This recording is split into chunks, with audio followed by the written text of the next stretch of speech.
qui lo metti proprio questa stazione. Faccio uno sprint proprio. Dov'è la stazione? Io. Non so tempo, prima... Fermo.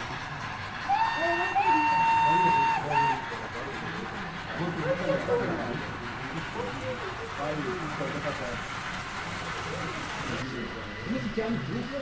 Lorenzo, lui è esperto, chiediamoci di lui. Sento anche le volte.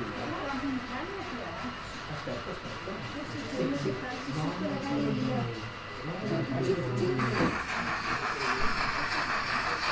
No.